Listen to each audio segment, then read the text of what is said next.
More money doesn't give you a better life. People think going from 10,000 to 100,000 and then to a million is just the same reality with bigger numbers. It's not. Because at a certain point, money stops being about what you can buy and starts changing the way you think. And that's why people make life-changing money and still end up right back where they started. It changes what you worry about, what you pay attention to, what feels urgent, even what you consider a real problem. From the outside, it may all look the same, but from the inside, each level of money feels like a completely different life. One of the biggest illusions people have about money is believing that more of it automatically fixes everything. They think wealth just scales life upward. If you are struggling now, then having more must mean less struggle. If you are stressed now, then having more must mean peace. If you are careless now, then having more must mean you can afford to be careless. But it does not work like that. It does not magically transform your character. It does not suddenly make you disciplined, thoughtful, patient, or strategic. In most cases, it simply reveals who you already are. That is why you can see people make life-changing money and destroy it within a few years. Lottery winners are the most obvious example. People think the problem with being broke is the lack of cash. But many people who suddenly receive a massive amount of wealth still manage to burn through it. They overspend, overpromise, overtrust, and overestimate themselves. Why? Because they got new money without becoming a new person. They received the reward without developing the habits, thinking, and restraint needed to keep it. That is the trap. People think money changes everything. In reality, it changes nothing if you do not change with it. It only gives you a louder version of your current mindset. If you are impulsive, having more can make you more impulsive. If you are insecure, it can make you spend more, trying to prove something. If you are disciplined, then money can become a tool, but the tool is never the whole story. And that is why this conversation matters, because it does not just scale your life upward, it changes the game entirely. The easiest way to understand this is to stop thinking about money as a straight line and start thinking about it as a game with levels. In a video game, the skills that help you survive the first stage are not always the same skills that help you win later. Early on, your only goal is survival. You are just trying not to fail. You are learning the system, avoiding obvious mistakes, and trying to make it through with limited resources. That is exactly how money feels at the beginning. At the lower levels, money is about survival. You are trying to pay rent, stay out of debt, keep the lights on, handle emergencies, and make sure one bad week does not destroy your month. The decisions are short-term because they have to be. There is not much room for strategy when your margin for error is tiny. You are not thinking about optimization. You are thinking about protection. Then you reach another level. You are no longer only trying to survive, you are trying to stabilize.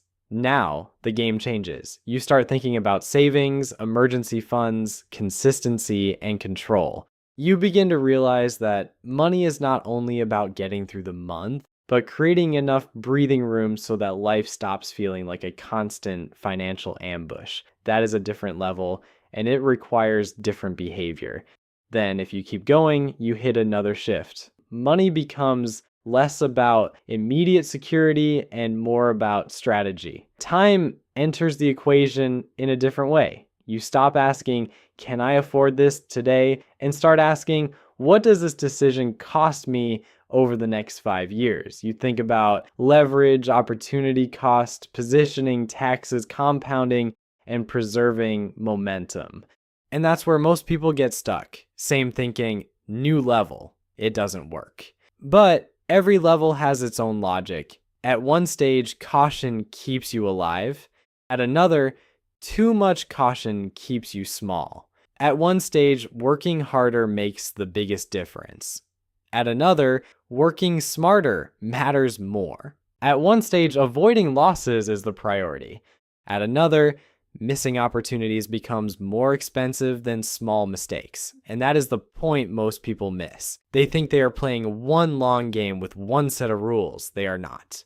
They are moving through levels, and every level plays by different rules. The biggest difference between these levels is not just the size of the bank account, it is the psychology that comes with it. Wealth changes the emotional climate you live in. It changes the fears that dominate your thinking, the type of risk you notice, and the meaning you attach to everyday decisions. At $10,000, your relationship with money is still highly emotional. The fear is usually loss. Losing it hurts because the base is still small. A bad decision feels big.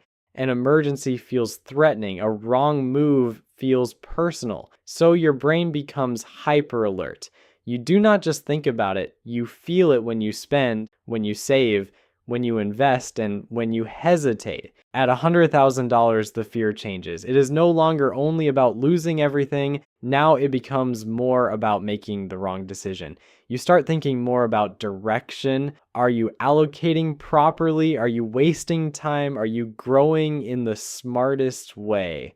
Some mistakes are not dramatic. Some look like doing nothing for too long. Some look like staying comfortable when you should be taking calculated action. This is where your thinking becomes more strategic. At $1 million, the psychology shifts again. The question is no longer just how to make money. It becomes how to keep it, protect it, structure it, and make it continue working without your constant effort. You become more aware of fragility, concentration, lifestyle inflation, and how quickly wealth can disappear if it is not handled correctly. The emotional tone changes, less reaction, more control. This is why books like The Psychology of Money resonate so deeply, because wealth is not just math. It is behavior, identity, fear, and perception. It does not just change your life, it changes what you think matters. So let's make this simple.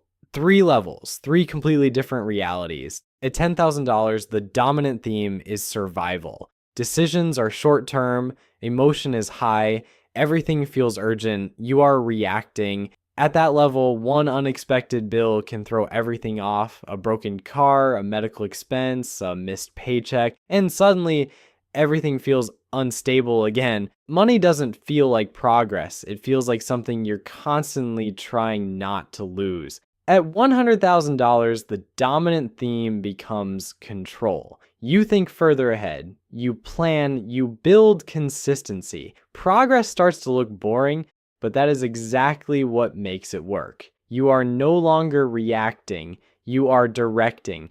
At this level, problems don't disappear, they just change. You're not worried about one bill anymore. You're thinking about bigger decisions, where your money is going, whether you're using it correctly, whether you're actually moving forward or just staying comfortable. At $1 million, the dominant theme becomes strategy. Decisions are fewer, but more important. You focus on leverage, systems, and long-term positioning. You are not just managing money anymore, you are managing outcomes. At this level, a single decision can be worth more than an entire year at the beginning. One investment, one mistake, one opportunity, and the impact is massive. The game slows down, but every move matters more. So here's the truth. Building wealth is not just about making more money. It is about becoming someone who can operate at a higher level, because every level demands a different version of you. Different habits, different thinking, different discipline. That is why some people earn more and still stay stuck. In the US, nearly half of people earning over $100,000 a year still live paycheck to paycheck. According to studies by Lending Club, they have access to more, but they are still operating with the same habits, the same thinking, the same patterns. They got access to a higher level, but they never learned how to play there. Most people never move up because they are still playing the last level's game. Money, no fluff. Most people do not fail because they cannot make money. They fail because they never become the person who can keep it. So the next time you think about money, do not just ask how to make more. Ask what level you are actually playing and whether you're playing it the right way. If you want to go deeper, click the video on your screen right now. I break down 10 things that are no longer worth your money in 2026, and it will completely change how you think about spending. Do the boring stuff. It works.